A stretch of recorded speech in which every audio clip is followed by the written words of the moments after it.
நிலவிருக்கா காலையில் அயரோன்னு வந்து ஒரு ஆட்டோவில். ஆமாம் ஆமாம், அந்த போனை விட்டு போயிட்டீங்களே. ஐயோ தேடாத இடம் இல்லை அண்ணே. ஓ என்கிட்ட தான் இருந்துச்சு. ஆனால் என்ன ஃபோனுக்கு நீங்கள் லுக்கெலாம் போட மாட்டீங்க தம்பி, அப்படியே வச்சுருக்கீங்க சும்மா லுக் போடாமல். ஐயோ நான் தானே ஃபோன் பாவிக்கிறேன், எதுக்கு ஸ்க்ரீன் லுக்கு பாஸ்வேர்டு எல்லாமே. சரி சரி. இன்றைய காலகட்டத்தில் மனிதர்கள் தங்களது மூன்றாவதாக கையாக கருதுவது என்னவென்றால் கையடக்க தொலைபேசி.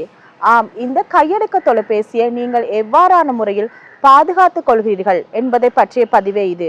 உதாரணமாக, நாங்கள் கையடக்க தொலைபேசியை பயன்படுத்தும் பொழுது முதலாவதாக அந்த ஃபோன் ஆன் செய்யும் பொழுது நீங்கள் ஏதாவது பயோமெட்ரிக், அதாவது ஏதாவது ஒரு பாஸ்வேர்ட் போடலாம், பின் நம்பரோ அல்லது உங்களது கைவிரல் அடையாளத்தையோ இட்டு உங்களுக்கு பாதுகாத்து கொள்ளக்கூடிய வழிமுறைகள் நிறைய இருக்கின்றன. இந்த கையடக்க தொலைபேசியை நீங்கள் பயன்படுத்தும் பொழுது புதிதாக ஏதாவது சாஃப்ட்வேர் அல்லது ஃபோன் அப்டேட்டுகள் வந்தால் அதை சரியான முறையில் நீங்கள் அப்டேட் செய்து கொள்ள வேண்டும்.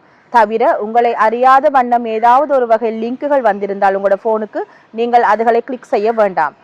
இதை தவிர நோட்டிஃபிகேஷன்களை நீங்கள் உங்களது ஸ்க்ரீனில் வர மாதிரி செய்து கொள்ள வேண்டாம். ஏனென்றால் இதன் மூலமாக உங்களது 2 ஃபேக்டர் ஆத்தென்டிகேஷன் பாஸ்வேர்டுகள் வரலாம், 1 டைம் பாஸ்வேர்டுகள் வரலாம். இதை வேறு யாரும் பயன்படுத்தக்கூடும், திருடக்கூடும், உங்களது பர்சனல் டீட்டெயில்ஸ்களை எடுத்துக்கொள்ளக்கூடும். ஆகவே நோட்டிஃபிகேஷன்களை நீங்கள் எவ்வாறு ஸ்க்ரீனில் வராதபடிக்கு டர்ன் ஆஃப் செய்து கொள்ள வேண்டும். தவிர ஏதாவது உங்களை அறியாமல் ஏதாவது நீங்கள் லிங்குகளை கிளிக் செய்து உங்களது பர்சனல் டீட்டெயில்ஸ்களை நீங்கள் அதற்குள் நீங்கள் பதிவேற்றி இருந்தால் அதுவுமே உங்களுக்கு மிகப்பெரிய ஆபத்தை விளைவிக்கும், உங்களது ஃபோனுக்கு ஒரு மிகப்பெரிய ஆபத்தை விளைவிக்கும். ஆகையால் உங்களது பர்சனல் தரவுகளை நீங்கள் மிகவும் பாதுகாப்பான முறையில் வைத்துக் கொள்ளுங்கள். இது தவிர உங்களது அலுவலக பாஸ்வேர்டுகள் அல்லது உங்களது குழந்தைகளின் படங்கள் மற்றும் உங்களது பர்சனல் படங்களை நீங்கள் ஃபோன்கள் வைத்திருப்பீர்கள். எனவே நீங்கள் பயன்படுத்தும் ஒவ்வொரு ஆப்புக்குமே நீங்கள் பாஸ்வேர்ட் போட்டு செக்யூர் பண்ணி வைத்துக் கொள்ளலாம்.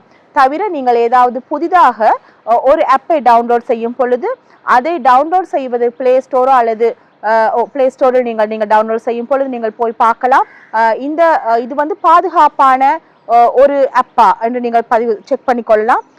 தவிர ஒரு சில ஆப்புகளை நீங்கள் இன்ஸ்டால் செய்யும் பொழுது கேமரா அக்சஸ் போன்றவை கேட்கும். உண்மையாகவே இந்த ஆப்பை பயன்படுத்துவதற்கு இந்த கேமரா அக்சஸ் தேவையா என்று நீங்கள் செக் பண்ணி கொள்ளலாம். போன்ற சின்ன சின்ன விஷயங்களை நீங்கள் சரியான முறையில் தெரிவு செய்து சரியான முறையில் நீங்கள் ஆப்புகளை இன்ஸ்டால் செய்து உங்களது ஃபோன்களை மிகவும் கவனமான முறையில் பாதுகாத்து கொள்ளுமாறு கேட்டுக்கொள்கிறேன்.